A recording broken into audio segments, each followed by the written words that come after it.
लहान भावाने मोठ्या भावाच्या अपमानाचा बदला घेतला. अपमान झाला तो मेगास्टार चिरंजीव आणि त्याच अपमानाचा बदला घेतला लहान भावाने कल्याण पवन याने.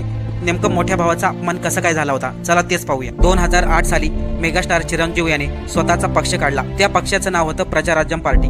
एकतर चिरंजीवला वाटले आपला फॅन बेस खूप मोठा आहे, त्यामुळे लोक आपल्याला निवडून देतील. पण 294 जागांपैकी फक्त 18 जागा निवडून आल्या. मुख्यमंत्री बनायचं स्वप्न चिरंजीवीचं पहिल्याच फटक्यात फेल झालं. यामध्ये चिरंजीवीला सपोर्ट केला होता तो अल्लू फॅमिलीने, म्हणजेच अल्लू अर्जुनचे कुटुंब. परंतु निवडणुकीमध्ये चिरंजीवीचा चांगलाच पराभव झाला, त्यामुळे सर्व खापर फोडलं गेलं ते चिरंजीवीवरती. या गोष्टीमुळे चिरंजीवीचा कुटुंबातही अपमान झाला आणि राजकारणातही अपमान झाला. चिरंजीवी त्यानंतर काँग्रेसमध्ये गेले, तिथेही अपयश आलं आणि त्यानंतर त्यांनी राजकारणातून माघार घेतली. चिरंजीवीचा लहाना भाऊ 2014 मध्ये राजकारणात आला, स्वतःच्या पक्षाची स्थापना केली. परंतु त्यावेळेस जगनमोहन रेड्डी यांची चांगलीच हवा होती, त्यामुळे पवन कल्याणलाही अपयश आले. परंतु त्यावेळेस पवन कल्याणनी हार मानली नाही, आपला लढा देत राहिला आणि 2024 मध्ये सर्वोच्च सर्व जागा निवडून आणल्या. आणि या सर्व गोष्टीचं श्रेय त्यांनी सर्वात प्रथम आपल्या मोठ्या भावाला